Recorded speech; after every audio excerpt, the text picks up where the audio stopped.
Vamos a ir arrancando. Hola, profe. ¿Cómo va? ¿Cómo Hola, están? profe. Buen día, profe. Buenas a todos.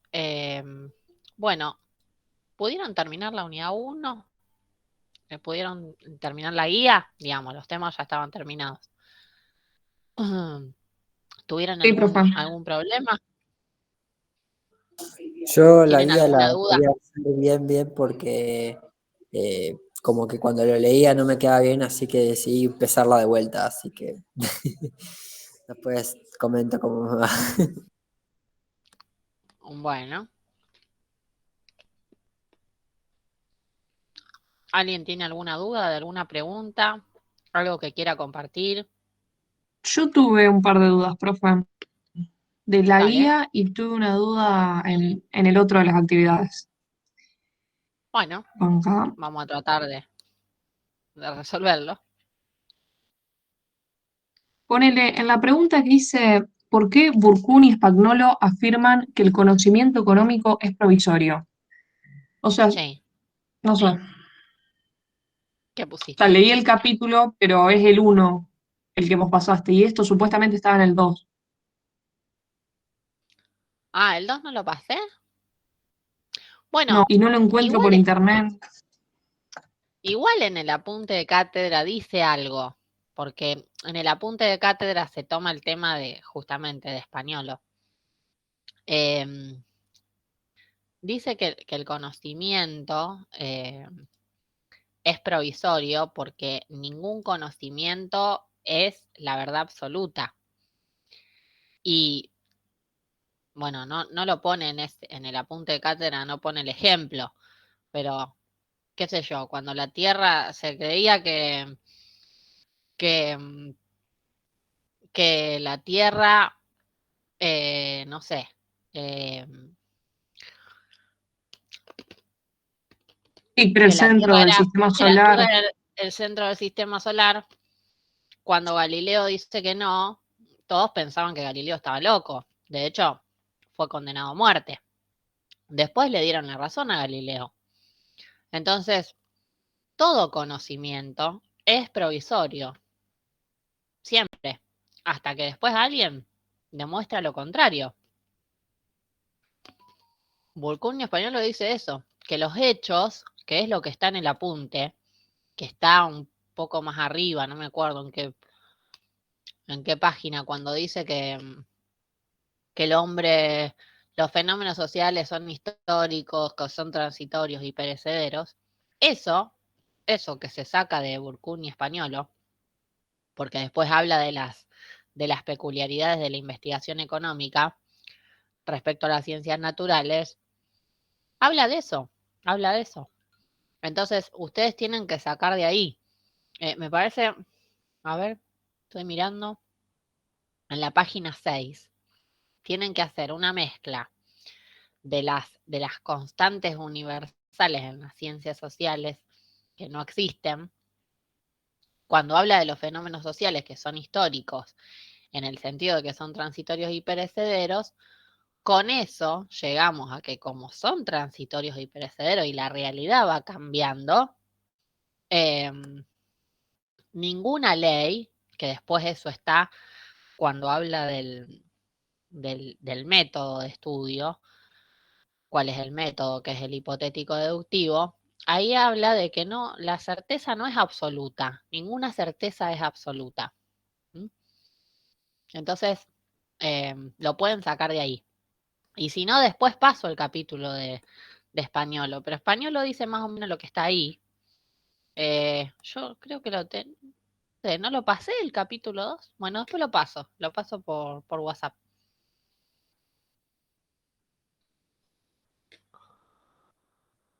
Sí, como que me costó la ¿Alguna? interpretación tal vez de esa parte también, porque es cierto, o sea, lo leí en el texto de la punta de cátedra, lo que decía, pero sí, como que me costó interpretarlo. Es sencillo, porque es lo que nos pasa a todos, qué sé yo. Hoy en día, dice, está comprobado científicamente. Sí, está comprobado científicamente hasta que científicamente se demuestra otra cosa. Está comprobado científicamente que el hombre, la felicidad la da el consumo de tantos bienes. Nada, después científicamente se comprobó que la felicidad no está dada por el consumo, está dada por las relaciones humanas. Y eso se basa en que cada vez se van haciendo nuevos estudios y tiene mucho que ver el juicio de valor que pone el investigador también. Porque por ahí el investigador es tan fanático y pone un juicio de valor tan fuerte que termina demostrando que es lo que él quiere. Después viene otro que tiene otro juicio de valor y demuestra lo contrario. Ya les digo, ¿por qué? Porque la economía usa supuestos a veces tan fuertes que bueno, que cualquier modelo se puede destruir, cualquier modelo se puede derrumbar. ¿Mm? Así que por eso son transitorias, las verdades son transitorias. Ok, perfecto, profe. Bueno, después les mando el capítulo. Bueno, ¿alguna otra? ¿Algo que les haya costado? Profe, a mí no me salió no sé si no entendí la consigna. La 30 que dice, ¿qué procedimientos se emplean en economía para formular las relaciones entre las variables utilizadas?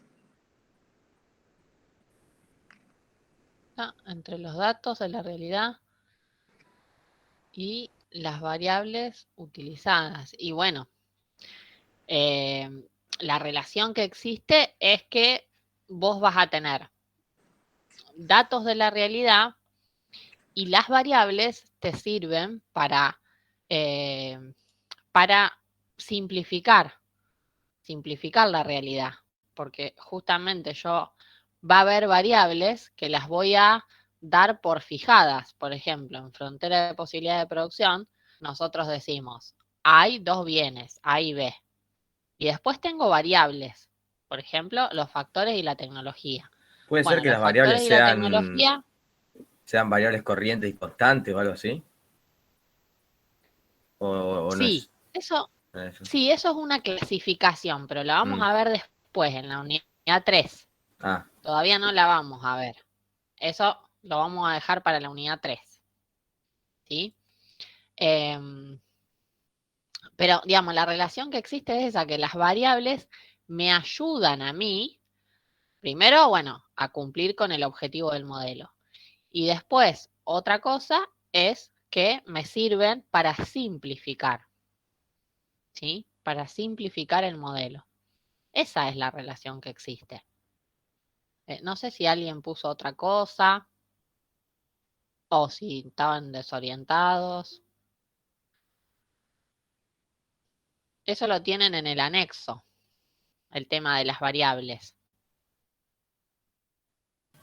Profe, yo puse, la relación que se presenta es que los datos de la realidad económica son los que ofrecen información sobre dichas variables utilizadas en los modelos.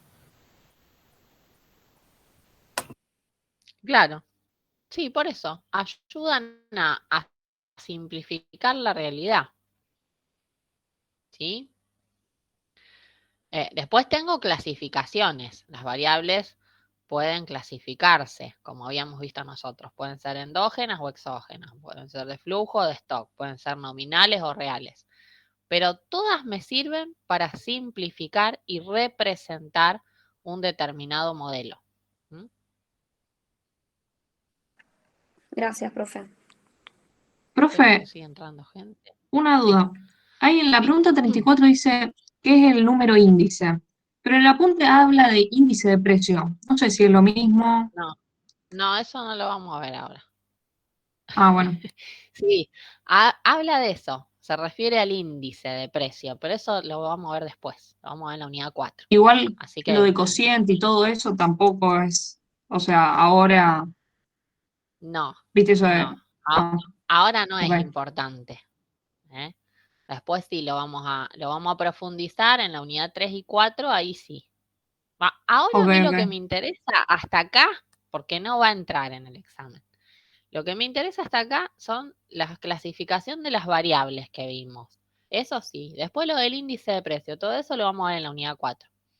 De todas Profe. maneras, presten atención, porque no sé si el 20, no me acuerdo qué día, me parece que este jueves, hay una clase que va a estar dando el SAEPA, que va a reforzar el tema de los gráficos, las tablas, las variables. Así que presten atención porque estaría bueno que asistan a esa clase. Va a ser virtual. Perdón, Ya les profe, se digo, a me ver. cortó. ¿Puedes repetir, por favor, lo de la dijiste de ella asistir a qué clase?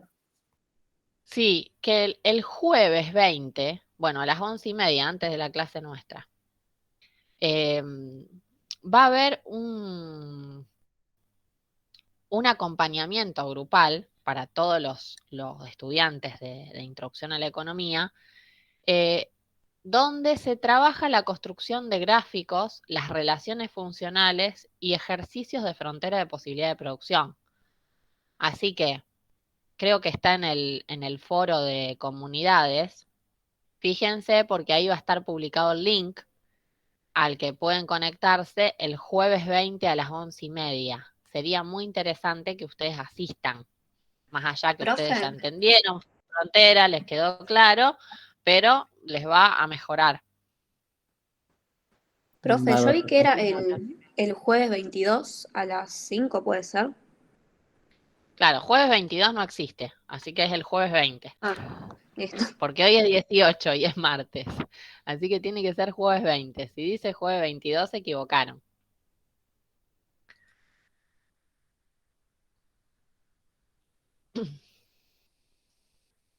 Si lo hacen el sábado 22 sería un desastre, porque ¿quién va a asistir el sábado a la clase? Creo que va a Profe, ser el jueves. Mm. yo tenía una duda del ejercicio 10 de la práctica. El 10 de la práctica. A ver, espera. ¿Por qué? No sé. No, a ver. De las actividades. Claro, sí, sí, eso. A ver. ¿Cuál era el 10? Ah, el de frontera. Sí, era uno de Sí, frontera. Que decía decime, ¿qué algo, duda tenés? o sea, decía algo de observando lo que nos decía arriba, digamos, el enunciado. Y yo no entendía, Sí. o sea, cómo tomar ese punto. Y dice, en la economía de un país se ha observado una disminución en el ingreso de los asalariados, siendo la tasa de desempleo cercana al 12%.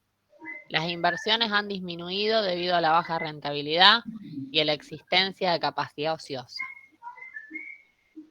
Entonces te pregunta, ¿en cuál punto, en el A, B o C de los señalados en el gráfico considera que se encuentra la economía? ¿Qué pusiste ahí? Yo puse en el A, pero no sé si está ahí. ¿Y por qué pusiste en el A? Y porque yo puse como que pensé el A porque había baja rentabilidad de las inversiones y todo eso, pero no sé. Exacto, porque hay capacidad ociosa. ¿Qué significa que hay capacidad ociosa? Que hay recursos que no se están utilizando. Te dice que hay desempleo. Es decir, que hay mano de obra que no está siendo utilizada. Si hay mano de obra que no está siendo utilizada, no estoy utilizando los factores al máximo. Por lo tanto, estoy en el punto A. ¿Te das cuenta cuál es el Sí, sí, fundamento? sí, sí. El fundamento es ese. Yo tengo recursos, también tengo capital y no lo estoy invirtiendo. ¿Qué quiere decir? Y bueno, que hay capital y hay factor humano que no lo estoy usando. Entonces, hay capacidad ociosa. Capacidad ociosa es eso, que no utilizo los factores al máximo. Es decir, estoy rompiendo uno de los supuestos del modelo de frontera. Por eso me encuentro en el punto A y no en el punto B. También me Bueno, podría decir, vino un granizo o una pandemia y reventó tanto de la producción de bienes de capital, suponte. Si te dice eso, lo mismo, va a estar en el punto A, ¿sí? O sí, sea, sí. puede ser que la frontera se desplace hacia la izquierda cuando pasan esas cosas. Y para Ahora, que si sea me poner el dice, punto C, que abajo dice, es porque sí, tendría que ampliar los recursos que tiene y la tecnología que tiene. exacto, tuvimos una migración de personas a Italia y tenemos más factor humano ahora. Bueno, pasa al punto C. Más factor humano que sabe producir bienes de consumo y de capital. O se descubrió una tecnología que mejora el proceso de producción de los bienes de consumo y de capital. Listo, nos vamos hacia el C. Hay crecimiento. El crecimiento siempre está relacionado con el punto inalcanzable, que hace que yo pueda alcanzarlo. La destrucción, ¿sí? o la ineficiencia hace que yo esté en un punto por debajo de la frontera.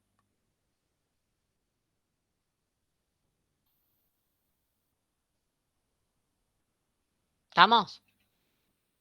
Sí, ahora sí. Ya está, gracias. Bien. ¿Qué más? ¿Alguna otra duda de la unidad 1? Profe, la 6 de la ¿Preguntas de la vida? práctica, o sea, de lo mismo que te preguntó la chica antes. Sí, las 6, sí. Y si las variables son de flujo o stock.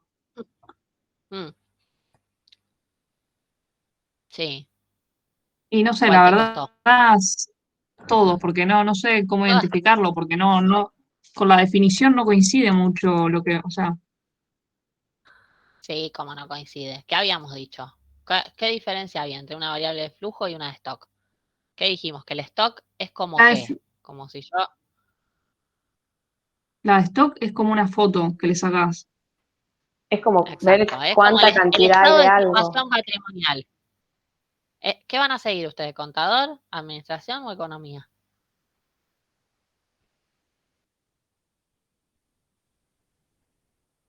¿O no Contabilidad. saben? No sé. Contador, no sé. ¿No sabes? No, profe. Aprobando. Está bien, está bien. Tómense su tiempo. Pues después van a trabajar de eso toda su vida. Claro, por eso. Así que Es como que, si les lleva 3 años decidir, no se preocupen, porque después van a tener que trabajar 30 años de eso.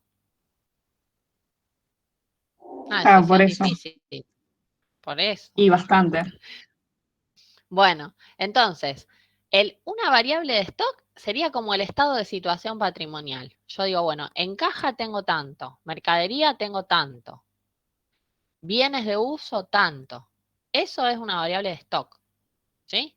En cambio, una variable de flujo es el estado de resultado. Bueno, las ventas del trimestre fueron tanto, el costo tanto, ¿sí? El gasto anual, los sueldos, son todas variables de flujo, ¿sí? Es como una película. Entonces, vamos a ir viendo, a ver. Gasto anual en inversión por parte de una empresa. ¿Qué es gasto anual en inversión? ¿De flujo o stock? ¿De flujo? Flujo. Flujo. De flujo. De flujo. ¿Alguien puso stock?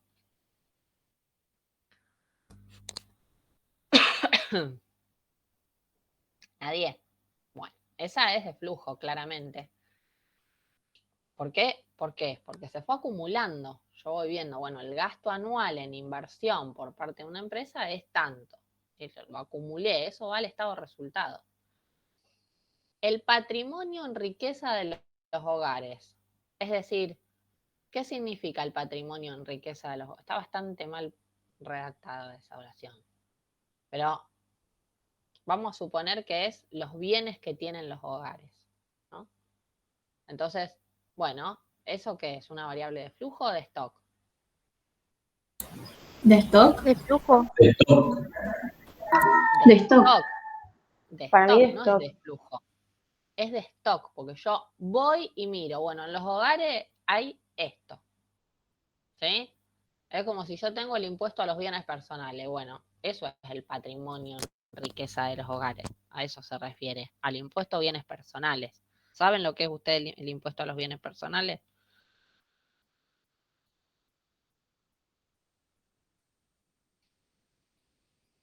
¿Alguien trabaja acá?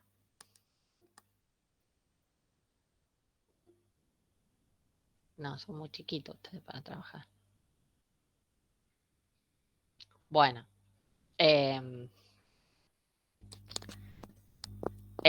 Bienes personales es eso, un impuesto que se les cobra a las personas por los bienes que poseen, a partir de un monto, obviamente, ¿no? Pero, ¿qué dice el impuesto? Si ustedes abren la declaración jurada, dice, bueno, esta persona tiene una casa, tiene tanto en el banco, tiene un auto, ¿sí?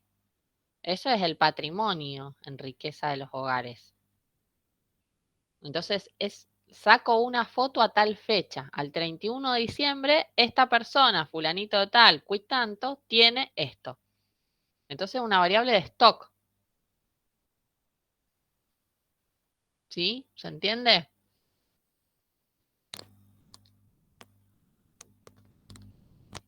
Sí, profe. Bien. Seguimos.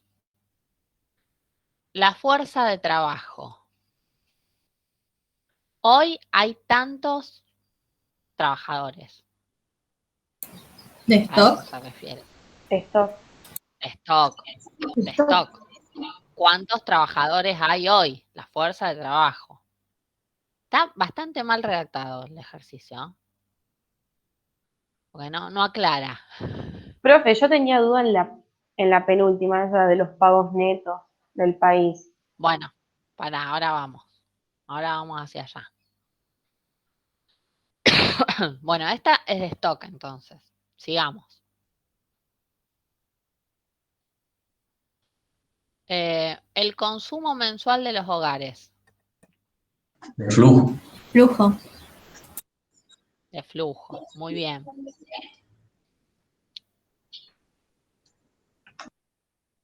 Las exportaciones e importaciones del segundo trimestre de 2008. De flujo. Flujo. De flujo. Muy bien. La población del Rosario el 31 de marzo de 2008. Stock. De stock. Los pagos netos del país a factores productivos del resto del mundo. ¿Qué pusieron ahí? Flujo. Flujo. Muy bien. ¿Por qué flujo? Todo lo que sea ventas, gasto, compras, pagos, cobros, es todo de flujo. Yo tengo que haber tenido un periodo en el que estoy calculando. ¿Qué significa pagos netos del país a factores productivos del resto del mundo? Ustedes no entienden nada en esa frase. ¿Por qué? Porque no lo vieron. No saben de lo que estamos hablando. ¿Cómo hicieron para hacerlo? ¿Saben lo que significa pagos netos del país a factores productivos del resto del mundo? ¿Alguien lo Yo había googleó? buscado algo en internet. Y son los pagos totales, quiere decir que no es uno solo. ¿No era algo por los pagos de las personas que están trabajando afuera del país y los que son de otro país y trabajan en el nuestro? Exacto. Nosotros tenemos argentinos que están trabajando afuera y después tenemos extranjeros que están trabajando acá adentro. Entonces, si yo quisiera saber cuáles son los pagos nacionales, ¿sí? Tendría que calcular todos los pagos a los residentes nuestros que están trabajando acá. Y además le tengo que sumar los pagos afuera, a los nuestros que están trabajando afuera, y restarle los que no son nuestros que están trabajando acá adentro. A eso se refiere pagos netos a factores productivos. Eso lo vamos a ver en la unidad 3, cuando veamos sector externo, balanza de pagos. ¿Sí? La unidad 3 es bien práctica, es todo práctica. Es el pilar de la materia, la unidad 3. Por eso se divide en dos, primera parte y segunda parte. Es muy larga. Bien. Bueno, entonces los pagos netos de flujo. Y la última, el Parque Automotor Nacional. ¿Qué pusieron ahí? Stock. De stock. ¿Qué estamos midiendo? Está mal dicho, el parque automotor. O sea, la cantidad de autos que hay en el No, parque por eso Cantidad de automotor, es autos. raro la redacción. Te entiendo, yo no entendería nada. Lo que tendría que decir es cantidad de automóviles existentes en el Parque Automotor Nacional. o sea, ¿Sí? como que te ponen O una frase y vos cantidad tenés de que tratar de entenderla, no te la explican. No, el apunte este, ustedes piensan que debe tener más de 30 años. Nunca se modificó eso. Se tocaron algunas actividades, pero las que más o menos se entendían, como el profesor lo explica en la clase, no se modificaron, pero en realidad está mal expresado. Nosotros después en los ejercicios tratamos de expresarnos de la mejor manera posible cuando tomamos el examen. No les va a parecer eso así en un examen. Porque si no, vos tenés que adivinar. ¿Qué? Parece un mensaje indio que vos tenés que estar, a ver, adivinando a ver qué. Parece que me habla mi hijo de 1 año y medio. Parque Automotor Nacional, punto. No, la cantidad de automóviles existentes en tal lugar. Entonces, bueno, ahí sí es de stock. Ustedes no, despreocúpense que en el examen va a ser bien claro todo. Pero bueno, ahora acá para esto estoy yo, que les saco las dudas. Bueno, ¿entendieron? ¿Entendieron las variables? ¿Quedó más claro? Sí, profe, sí. Sí, sí. Bueno, el perro está ladrando. Cuando no ladra el perro, no sé qué pasa. Bueno, ¿alguna otra duda de la guía de preguntas o de lo que fuera?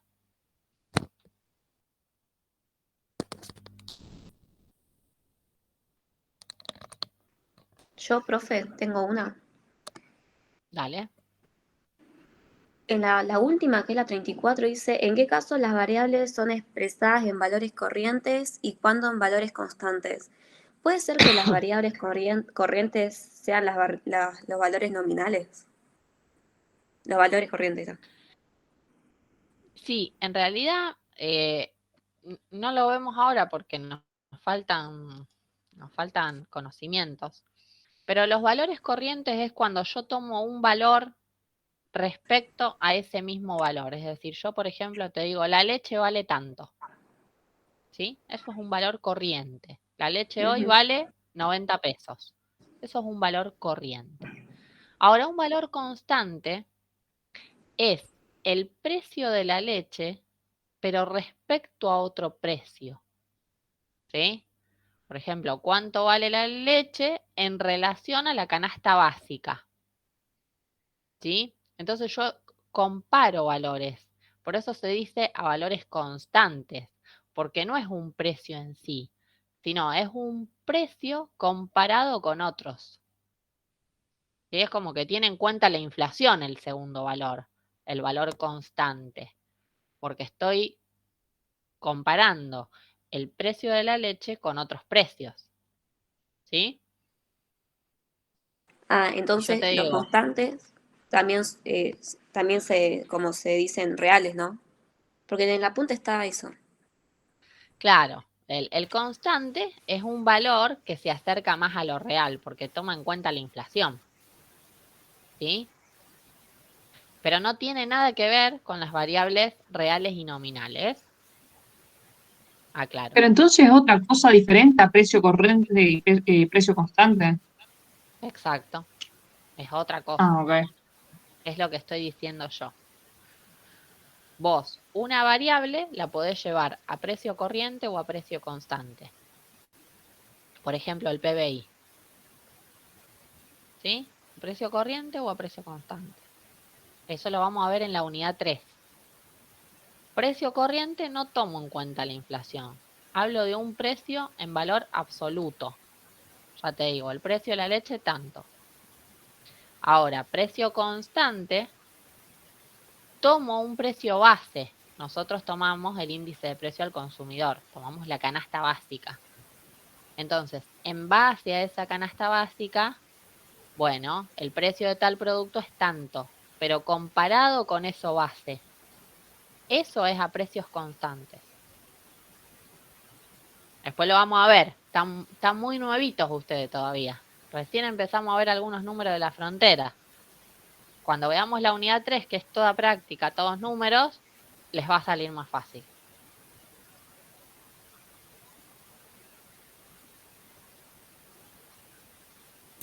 Profe, yo tengo otra duda. ¿Sí? De la pregunta 25, ¿cuál es la relación entre el análisis económico y la política económica? De la pregunta 25. Defina política económica y analice la relación que se presenta entre el análisis económico y la política económica. Bueno, nosotros habíamos visto que cuando vimos que se dividía en economía positiva, normativa, eran dos ramas de la economía. Nosotros habíamos dicho que la economía positiva tenía que ver con el análisis económico. Y ahí nosotros ubicábamos a las ciencias nuestras, ¿no? A la microeconomía y a la macroeconomía. ¿Por qué? Y bueno, porque tenía que ver más con afirmaciones positivas. Es decir, yo contrarresto todo lo que digo con la realidad. En cambio, la política económica no está dentro del análisis económico. ¿Por qué? Y bueno, porque la política económica tiene que ver con juicios de valor, está dentro de la economía normativa. ¿Sí? ¿Por qué? Y bueno, porque influye mucho el juicio de valor que ponga el que gobierna, el que toma las decisiones políticas. Por eso está determinado en la economía política. ¿Sí? No sé si me explico. Por eso tiene que ver con la política económica. Sí, profe, gracias.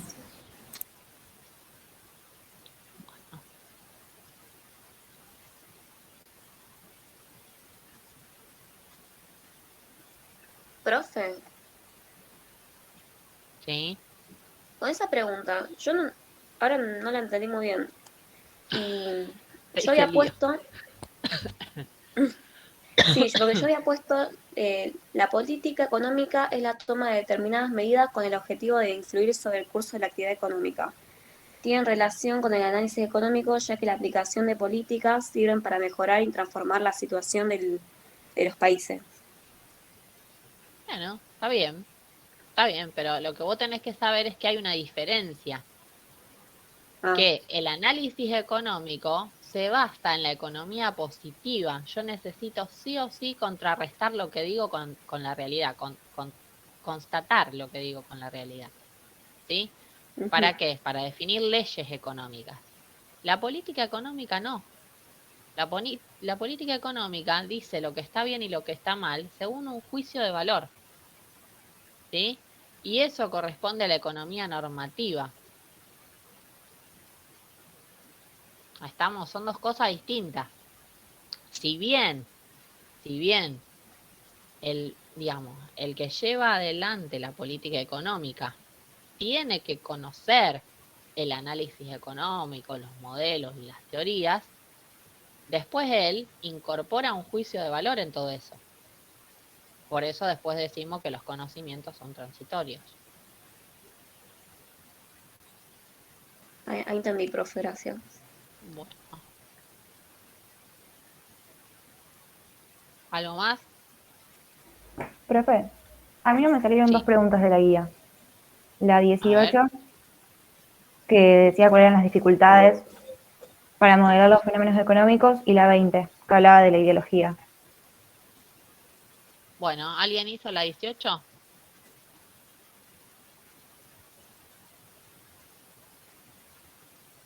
No, yo también tenía duda con la 18.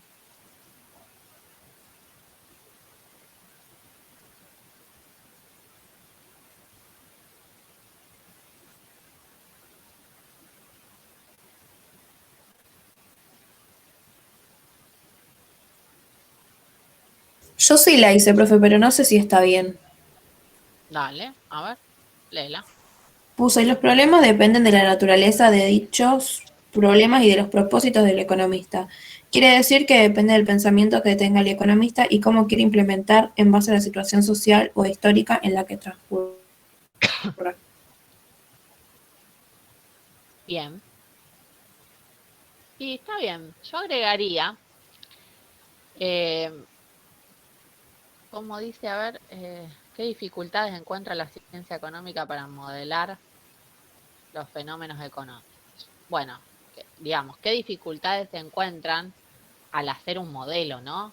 La ciencia económica para modelar lo que pasa, para llevar a un modelo económico los fenómenos sociales. Eso es lo que está preguntando, ¿sí? ¿Habían entendido eso que está preguntando? Por lo menos es lo que interpreto yo. ¿Qué dificultades se encuentran? Y bueno, la primera dificultad es que el modelo no describe el mundo real, ¿sí? Toda vez que son construidos, son abstracciones de la realidad. Esa es la primera dificultad, ¿sí? No quiere decir que falte realismo, sino que es una simplificación. Y otra cuestión también a tener en cuenta es que está puesto el juicio de valor del economista. Eso también es una dificultad, ¿sí? Es una dificultad que encuentra la ciencia económica. El juicio de valor del economista o del hombre que haga el modelo económico, ¿sí? Tiene su visión, su observación, y eso es subjetivo.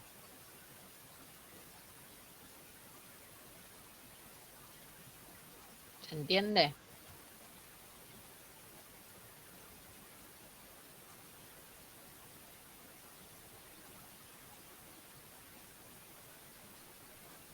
¿Quedó o no quedó la 18? Sí, gracias. ¿Entendieron a dónde apunta? Bueno, ármenla con eso que yo les dije, ármenla desde ahí. Y después la 20, ¿cómo influye la ideología en la elaboración de los modelos económicos? Bueno, por eso, porque te va llevando, ¿viste? Siempre te van haciendo, la pregunta 14, suponte, desenlaza a la 15, desenlaza a la 16, están relacionadas generalmente en la guía de preguntas. No es que todas están relacionadas, pero te va llevando. Era lo que estaba diciendo recién, ¿no? ¿Cómo influye la ideología en la elaboración de los modelos? Y influye porque el juicio de valor que yo tengo al armar un modelo me va a influir en la hipótesis, si se quiere, ¿sí? Yo voy a elaborar una hipótesis de lo que yo observo. No se olviden que cuando yo observo algo, eso que observo no es la realidad absoluta. Es una interpretación de la realidad. Todo el tiempo estamos interpretando. Y lo que vemos es, a su vez, una parte de la realidad. Nosotros estamos parados en una arista que tiene un montón de caras. Ustedes desde la cara que están, ven una partecita de la realidad. Y en base a eso se elabora una hipótesis de lo que observan. Pero en realidad el mundo es mucho más grande. Hay un montón de cosas que no estamos observando. Yo puedo estar observando una taza y desde el lado que la estoy observando, la taza no tiene manija. Pero otra persona que la está observando de otro lado, sí ve que tiene la manija. Y yo voy a asegurar que la taza no tiene manija. Y la otra persona va a asegurar que sí tiene. ¿Se dan cuenta? Entonces, a eso se refiere el juicio, digamos. Influye en eso, en que el que observa, el observador, es un ser humano. Y el ser humano siempre hace una interpretación de lo que observa. Nunca lo que ve el ser humano es la realidad. Nunca. Porque tiene una visión parcial de las cosas. Aparte, y además, subjetivo. Subjetiva, exacto. ¿Pero por qué? Porque interpretamos la realidad. La interpretamos y tenemos una información además. Una información que está en el ADN.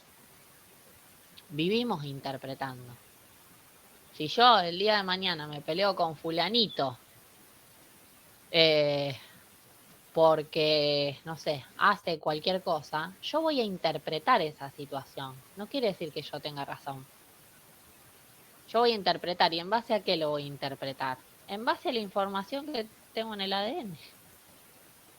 Porque todos tenemos una información. La información de la desvalorización, la información de la sumisión, la información de, no sé, de que te dejan fuera de la herencia, o la información de que sos un crack.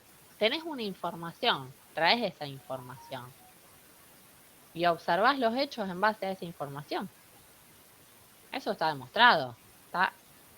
Es hoy el boom de la epigenética, que en el ADN no solo viaja la información de ojos azules, ojos marrones, color de pelo, viaja la información de las emociones que tienen las personas. Entonces vos podés estar sintiendo algo o emocionándote por algo y no sabes por qué, y es porque lo tenés en la información del ADN. O a veces reaccionás de determinadas maneras y no sabes por qué, y es porque otras generaciones antes a vos lo resolvieron de esa manera. Entonces, por eso digo que vivimos interpretando. Tenemos una información adentro y en base a esa información respondemos. ¿Mm? ¿Sí? Bueno, me fui de tema un poco. Mezclé. Mezclé, pero está muy relacionado. Está muy relacionado. El ser humano es así. Se maneja con interpretaciones. Y ustedes no se olviden que nosotros somos nos movemos como un sistema. El sistema procura la supervivencia de la especie. Entonces, si a una generación anterior le sirvió resolver de tal manera un conflicto, y vos lo vas a resolver de la misma manera. Ustedes fíjense por qué generaciones y generaciones repiten las historias. Y se separó, quedó embarazada a los 15 y la dejaron, y después la hija vuelve a hacer lo mismo y vuelve a hacer lo mismo. ¿Y por qué? Y no se da cuenta que está repitiendo, o no se da cuenta el tipo que quebró la empresa y otra vez repite la historia. No se da cuenta porque lo tiene en la información. Está en la información genética. Yo decía, vieron que a veces, sobre todo las madres o las abuelas dicen, y está repitiendo la historia de fulano, y está repitiendo la historia de Mengano. ¿Viste? Todo el mundo es opinador, todo el mundo sabe lo que hace el otro, pero nadie sabe lo que hace uno.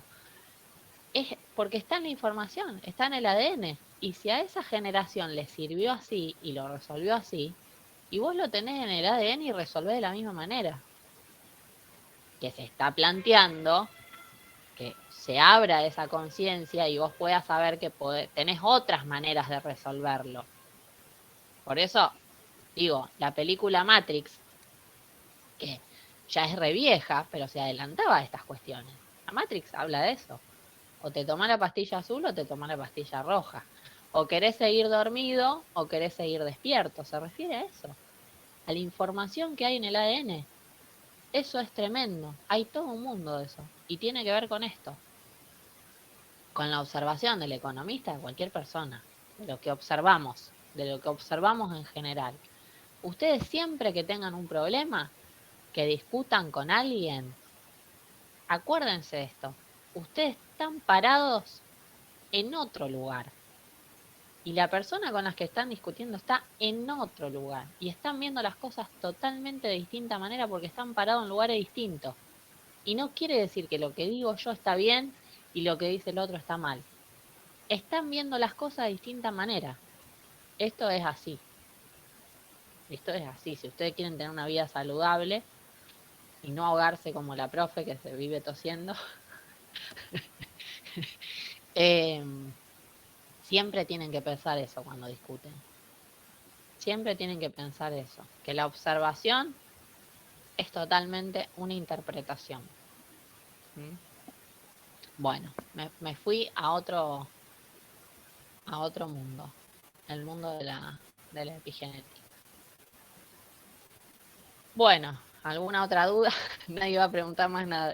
No, ahora la profe no habla de física cuántica.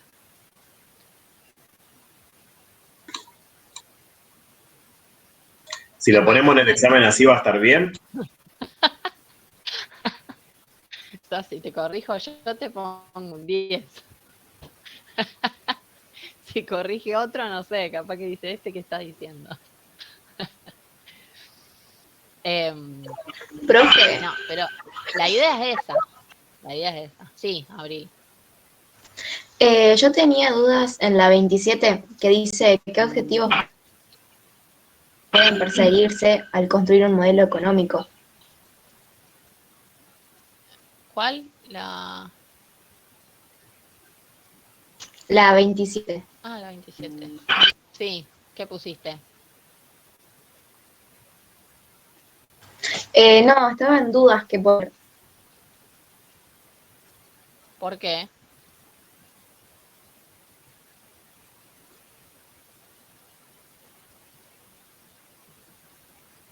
Ahí te leo lo que iba a poner, pero bueno, no sé. A ver.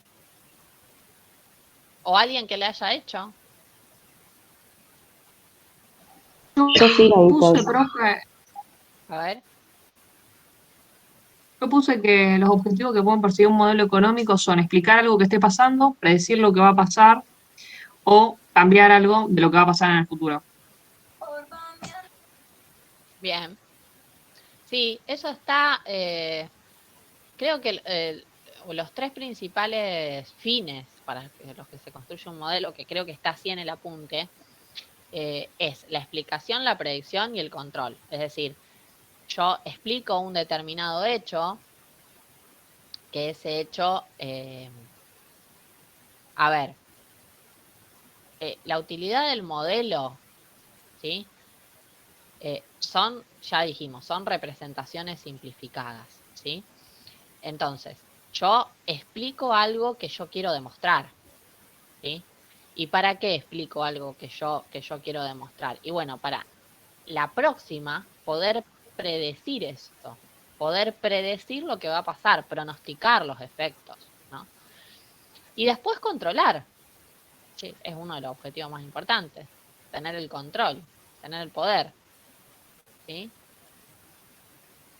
Esos son los tres objetivos más importantes de la construcción de un modelo. Ah, listo, gracias. Esa era la duda, no sabía si estaba bien. Iba a poner eso, pero no sabía si estaba bien o no. Bueno, entonces está bien. ¿Algo más? Sí, yo, profe, la última te pregunto y no pregunto más. La 31. Aparte, ¿Qué tengo ganas de procedimiento? empezar con la unidad 2, con lo aburrida que... Y me encanta la unidad 1, no quiero, nunca me cuesta pasar a la 2 y después quiero salir rápido de la 2 y empiezo rápido con la 3. La 31 dice, ¿qué procedimientos se emplean en economía para formular las relaciones entre variables utilizadas? Sí. ¿Qué procedimientos se emplean en economía para formular las relaciones entre las variables utilizadas? ¿Qué sé yo? No sé a qué se refiere. Al método. Al método supongo que se refiere. Digamos, al método ok. que uso. Al método que uso para elaborar el modelo. Creo que se está refiriendo a eso. Yo tenía algo, pero no estoy seguro si está bien. A ver. No estoy seguro si será lo de la observación, abstracción y verificación en el análisis económico, pero no estoy seguro si está bien. Eso tampoco lo entendí muy bien. ¿Cómo decís la Que observación? existen tres pasos, o sea, que en el análisis económico, o sea, que existen tres pasos: la observación, la abstracción, que sería la hipótesis, y la verificación. Claro, para mí se refiere a eso. Sí, y último paso, que tiene que ser verificable. Mm. Ese sería el procedimiento.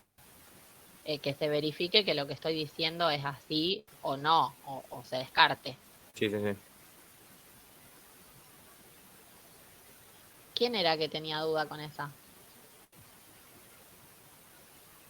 Oh, profe Camila. Ah, Camila, bueno, me parece que es eso, es el procedimiento que tengo que tener en cuenta a la hora de elaborar el modelo. De O sea, todas el maneras, método hipotético deductivo. el método hipotético deductivo y estas cuestiones, ¿no? De que Claro, todo lo que conlleva. todo lo que conlleva. Y además, eso, lo último, es los modelos que deben ser verificables, tienen que ser susceptibles de que yo diga, bueno, esto es cierto o no, o lo descarto, o no sirve, ¿sí? O no se convierte en ley.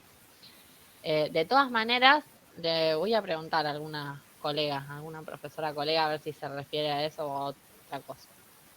Profe, yo ahí puse algo, como decía algo de las relaciones, puse lo de cociente y porcentaje. Pero todos pusieron nada que ver a eso. No apunta a eso. Ah, listo. No apunta a eso. Apunta justamente a la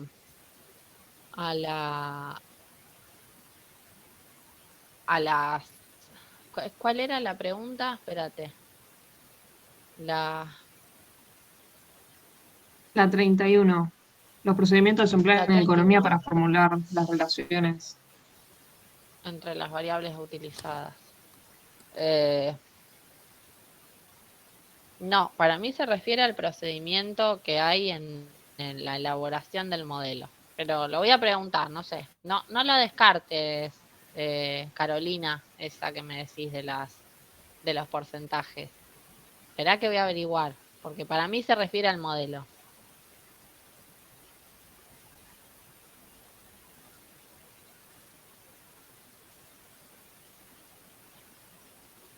No, lo voy a averiguar igual.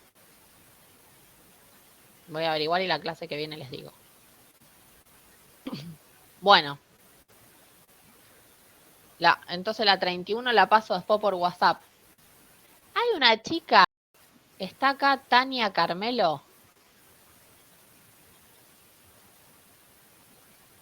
Creo que estaba conectada. Sí, estaba conectada. Tania, ¿me escuchás? Sí. Escúchame, ¿vos estás en el grupo de WhatsApp?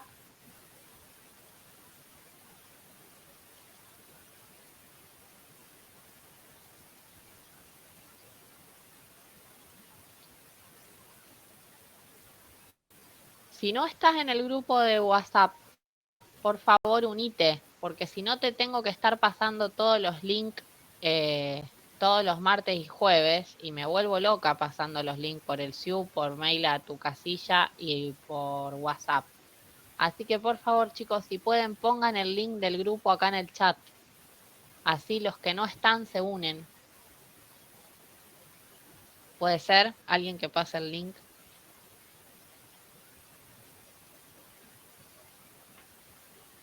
Bien. Bueno, y si nadie tiene más objeciones, pasamos a la unidad 2. Bueno. Bueno. Pasamos a la unidad 2. Bueno, y el que puede va poniendo el link ahí en el chat. Bien. Bueno, la unidad 2. La unidad 2 es historia del pensamiento económico. ¿Qué significa esto? Yo quiero que ustedes entiendan la estructura de la unidad 2 para que nos organicemos, nos sea más llevadero a todos y vamos a ir leyendo, hacemos y corregimos. Leemos, hacemos y corregimos. ¿Por qué? Una unidad muy densa, porque es toda la historia del pensamiento económico. O sea, acá aparecen, no, yo digo densa, de lo que a mí me gusta. Que a mí me gusta más la práctica. y leer lo que pensaba Marx, lo que pensaba Adam Smith y lo que pensaba, a mí me vuela los pelos, pero no quiere decir que no sirva y que haya gente que que le guste, a usted le puede gustar, ¿sí? Es lo más cómodo de estudiar. Sí, es lo más cómodo de estudiar. Vos te estudias eso y es eso, no va a salir de ahí. No te vas a equivocar. Si vos estudiaste el texto, va a estar bien. ¿Sí? En cambio, en la práctica, te podés equivocar en algún número, en alguna cuenta, lo que fuera, y sonaste. ¿Sí? Pero bueno, a mí me resulta denso porque hay que hablar mucho de todos los pensadores y qué sé yo, y me siento como un loro hablando acá en la máquina. Entonces, lo que vamos a hacer para que no se haga así, pesado, vamos a dividir. La unidad se divide en dos partes, en dos grandes partes. Las economías precapitalistas y las economías capitalistas. ¿Sí? Hoy vamos a arrancar con las economías precapitalistas. Cuando empecemos con las economías capitalistas, ahí aparece la escuela de pensamiento económico. La escuela, la primera escuela. Y empiezan a aparecer un montón de escuelas y de pensadores. ¿Sí? A partir del mercantilismo, que es un grupo de pensadores que se juntan y tienen algunas ideas, después aparece la fisiocracia, la escuela clásica, la escuela neoclásica, Marx, Keynes, ¿sí?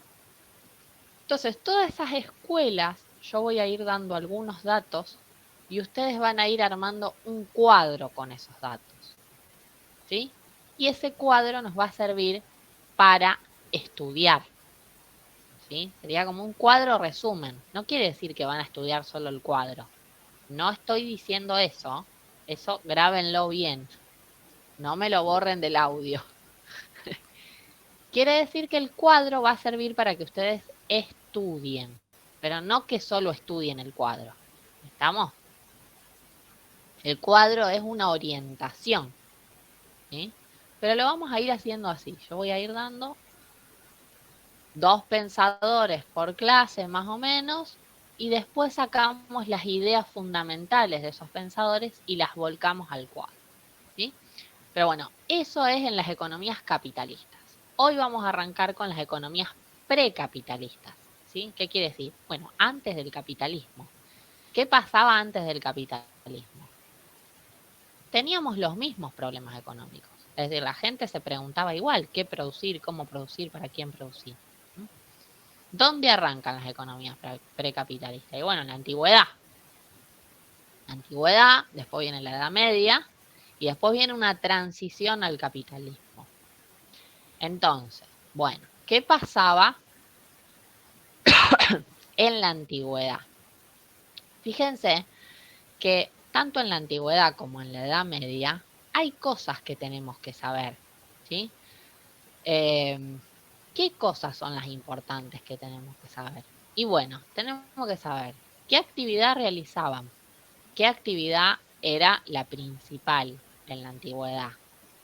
Si había un excedente, quién se quedaba con el excedente, si había un rol del Estado, si no había. Bueno, eso lo vamos a ir diciendo y son los ejes que tenemos que tener en cuenta tanto en la antigüedad como en la Edad Media, ¿sí? Entonces, la antigüedad, ¿qué periodo abarca la antigüedad? ¿Qué les parece? ¿Qué periodo abarca la antigüedad? Antes de Cristo, mucho antes de Cristo puede ser. Antes de Cristo. ¿Cuánto? 3000, por ahí. Los griegos, profe. Los griegos, No sé, la época esa. ¿qué hacemos con los Del griegos? siglo V antes de Cristo. No, del siglo, creo que era 3000 antes de Cristo hasta siglo V después de Cristo. Bueno, Seguramente. sería 7000 antes de Cristo. 7000 antes de Cristo, es decir, para el que es católico, bueno, sería desde que empieza la humanidad, 7000 antes de Cristo, hasta el siglo V. ¿Por qué digo el que es católico? Bueno, se demostró que hay vida humana antes de 7000 antes de Cristo. Entonces por ahí no coincide la Biblia con lo que se ha demostrado después. Pero para ponerlo en un rango, 7000 años antes de Cristo hasta el siglo V. Todas las etapas las tenemos que ubicar, ¿sí? Entonces la antigüedad se ubica en ese rango, desde 7000 años antes de Cristo, ¿sí?, hasta el siglo V, que es lo que dice Camila de Grecia. Entonces, bueno, eso es, sí, la época de la Grecia clásica, digamos, ¿sí? Entonces, bueno, para ubicarlo lo ubicamos en esos siglos. Bien, ¿qué pasaba en esos siglos? Todas esas economías eran agrícolas, ¿sí? ¿Qué significa que eran agrícolas? Y bueno, que la sociedad vivía de lo que daba la tierra, ¿sí? Y la propiedad de la tierra estaba asociada a cuestiones religiosas o militares. Es decir, los dueños de la tierra eran los que tenían poder religioso o militar, ¿sí? Digamos que el que la trabajaba no era el propietario. El propietario tenía un poder religioso o militar. Y el que la trabajaba era un campesino. Fabricaba los implementos que necesitaba para trabajar la tierra, consumía parte de lo que producía y luego se lo daba todo al dueño de la tierra. Parecido al feudalismo. Parecido al feudalismo. Todavía no había feudalismo, porque el feudalismo ya los siervos, algunos, ponían algunas leyes.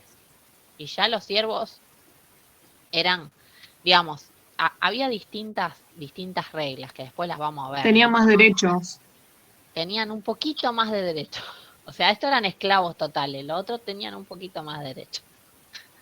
Nosotros hoy como trabajadores seguimos siendo esclavos y tenemos un poquito más de derechos. Siempre vamos teniendo un poquito más de derechos, ¿sí? Bueno, no los quiero bajonear, que van a ser esclavos. Pero no estamos tan lejos, no estamos tan lejos. Pero sí, es cierto, los siervos tenían un poquito más de derecho, poquitito. Depende el señor feudal cuál te tocaba, vos te podías cambiar de señor feudal a otro. A veces no. Bien. Pero sigamos primero acá, después vamos al feudalismo.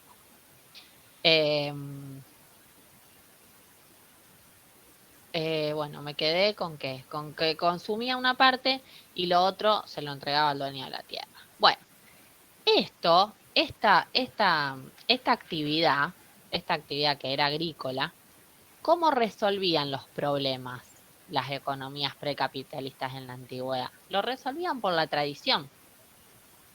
Todavía en la antigüedad era mucho de la tradición.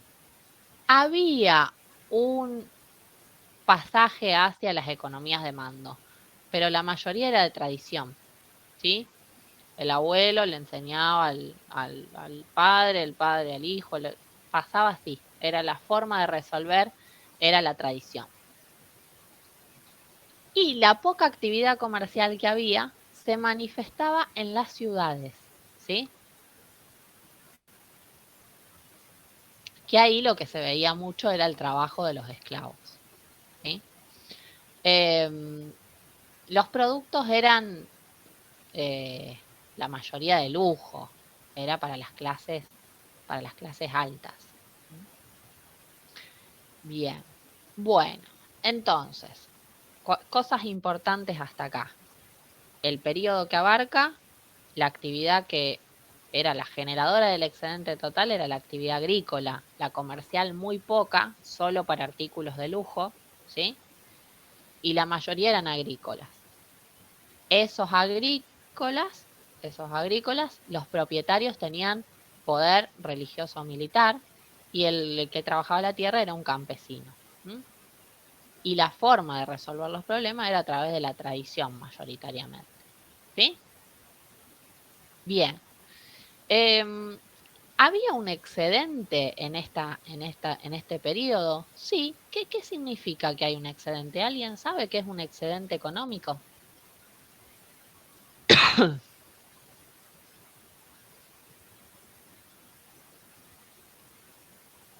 Puede Que ser que sobraban sea bienes. puede ser que Sí, sea cuando se produce más de lo que de lo que la sociedad demanda con sus necesidades. exacto. ¿Qué significa que hay un excedente? Que yo todo lo que saco de la tierra y de la actividad comercial alcanza para subsistir, es decir, para las necesidades básicas, para cubrir las necesidades básicas de la sociedad, y además queda un sobrante. Eso quiere decir que hay un excedente, ¿sí? Y acá en la antigüedad ya existía un excedente. Y ese excedente es quien se lo apoderaba.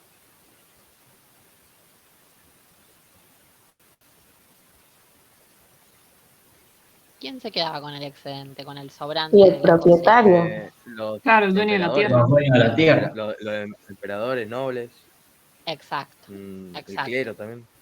exacto. Los que tenían el poder, los que tenían la propiedad de la tierra, se quedaban con el sobrante. Para distintos fines, ¿no? Mejoras agrícolas, la maquinaria, lo que quieran. Pero, o para un ejército, ¿sí? Pero ellos se quedaban con el excedente, ¿sí? Ustedes ahí en el apunte tienen, bueno, que el excedente se apropagan los emperadores, los nobles, bueno, los dueños de la tierra, ¿sí? La riqueza en ese entonces venía como recompensa al poder, ¿sí? Como hoy, igual. Pero en definitiva ya existía un excedente, siempre existió ese excedente, desde la antigüedad, ¿sí? Entonces, los ejes importantes que ustedes tienen en la antigüedad, ¿qué es? El periodo, desde el 7000 a.C. hasta el siglo V, la actividad principal que se desarrollaba, que era la actividad agrícola, la actividad comercial era muy poca y solo artículos de lujo, ¿sí? Los problemas se resolvían a través de la tradición y muy pocos a través del mando, y había un excedente y se lo quedaban los propietarios de la tierra, ¿sí? O los que tenían el poder que habíamos visto de carácter religioso o militar. ¿Estamos? Paso a la Edad Sí, Media. profe. Sí, profe. Bien. La Edad Media. ¿Qué siglo abarca la Edad Media? Desde el Del 5 al 15. Hasta el 15. Al 15. Del siglo V al 15. ¿Sí? Bueno, este periodo, desde el siglo V al 15, es un periodo bastante amplio, ¿no? Son 10 siglos. Y acá sí viene la forma de organización, fue el feudo. La actividad principal seguía siendo la agricultura, pero ya había más movimientos comerciales. ¿Por qué? Y bueno, porque se empezaban a descubrir otros territorios, ¿no? Había descubrimiento de tierras. Entonces la gente empezaba a circular, y en esa circulación se empezaban a vender telas, ¿sí? Había todo un movimiento textil. Entonces había un poco más de actividad comercial. Pero la agricultura seguía siendo la actividad principal. Los problemas ya no se resolvían en base a la tradición, sino a la tradición y al mando. Ya había una persona que decía qué se iba a producir, cómo se iba a producir y para quién se iba a producir, que en este caso era el señor feudal, ¿sí? Bueno, ustedes ahí en el apunte tienen todas las normas, cómo se organizaban en los el feudal y los siervos. Lo que vamos a hacer, yo les voy a dar las preguntas y ustedes las van a responder, ¿sí? Yo no voy a repetir todo lo que hacía el señor feudal y el siervo, porque ustedes ya lo deben haber visto en la secundaria, no tiene sentido que yo lo repita, pero sí, lo que les voy a decir, que había agricultores libres que tenían la seguridad, ¿sí? De que no se los iba a echar de la tierra. ¿Ah? Entonces, los siervos estaban como inscriptos a una parcela. Entonces, no, había siervos que no podían pasar a otros feudos sin el permiso. Y había otros que sí. ¿Mm? Entonces, debían labrar sus tierras, trabajar en los talleres, abastecerlo. Y el feudo le otorgaba seguridad física y además seguridad económica, porque le daba lo que necesitaba para vivir a él y a su familia. ¿Mm? Eso básicamente cómo se relacionaba el feudal con el siervo. Pero bueno, como yo les decía, la actividad económica no era solo la agricultura, ya se veían las ferias, los mercaderes ambulantes. ¿Por qué? Y bueno, porque ese periodo, sobre todo del siglo VII, VIII, por ahí en adelante, representa bastante movimiento en cuanto a al descubrimiento de los territorios. Hay toda una reurbanización, ¿no?, en la vida de la Edad Media. Está el tema de las cruzadas, cuando el mundo occidental se pone en contacto con Oriente, ¿sí? Entonces se empiezan a vender distintos artículos, no solo de lujo. Había un excedente, entonces, también había un excedente, y el excedente, ¿quién se lo quedaba?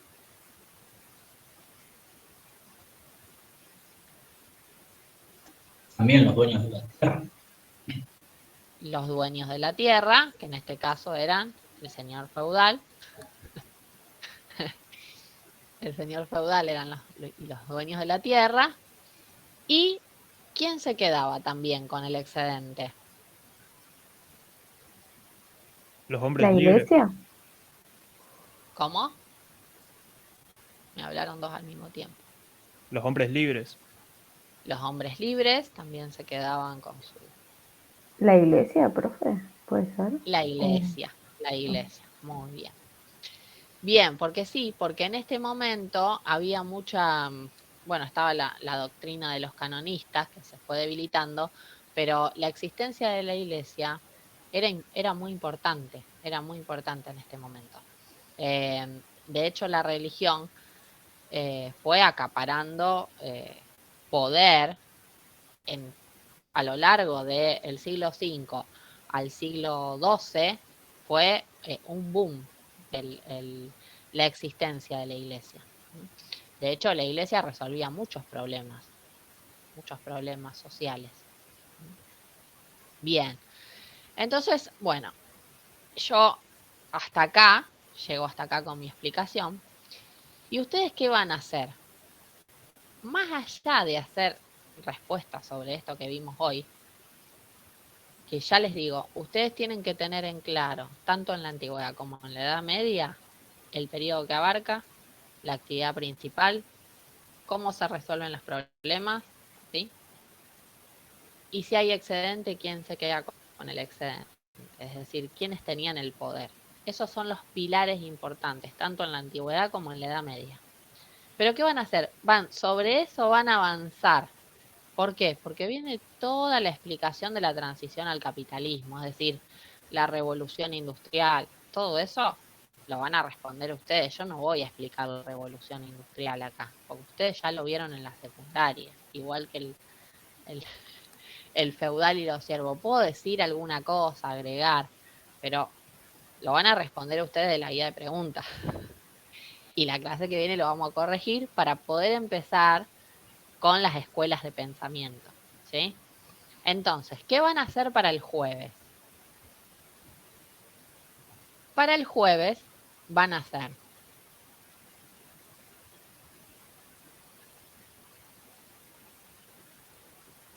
agárrense, ¿eh? La pregunta 1 la 2 y la 3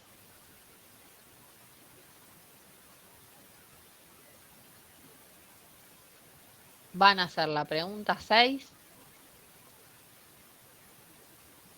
Profe, ¿dónde están esas preguntas? En la guía. La guía de lectura de la unidad 2. Ah, guía de lectura. Bien. De la guía de lectura de la unidad 2 hacen pregunta 1, 2, 3, 6 y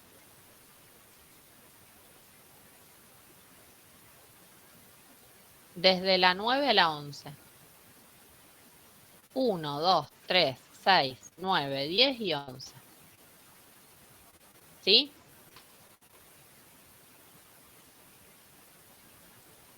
Sí, profe. Sí, profe. 1, 2, 3, 9, 11.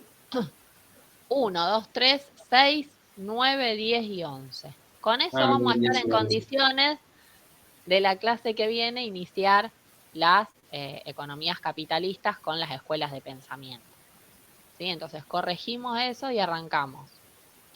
Tienen bastante para leer, porque es toda la transición al capitalismo, la revolución industrial, pero no hay nada que ustedes no puedan entender leyéndolo. Es historia. La revolución industrial, yo no me voy a poner acá a explicar la revolución industrial. Se supone que el docente está para facilitar al alumno cosas que se le puede complicar, ¿sí? Si yo me pongo a repetir toda la revolución industrial, y bueno, no terminamos más. Pero por eso achico bastante en este aspecto, digamos. Yo prefiero, esta unidad no quiere decir que la profe no la va a dar.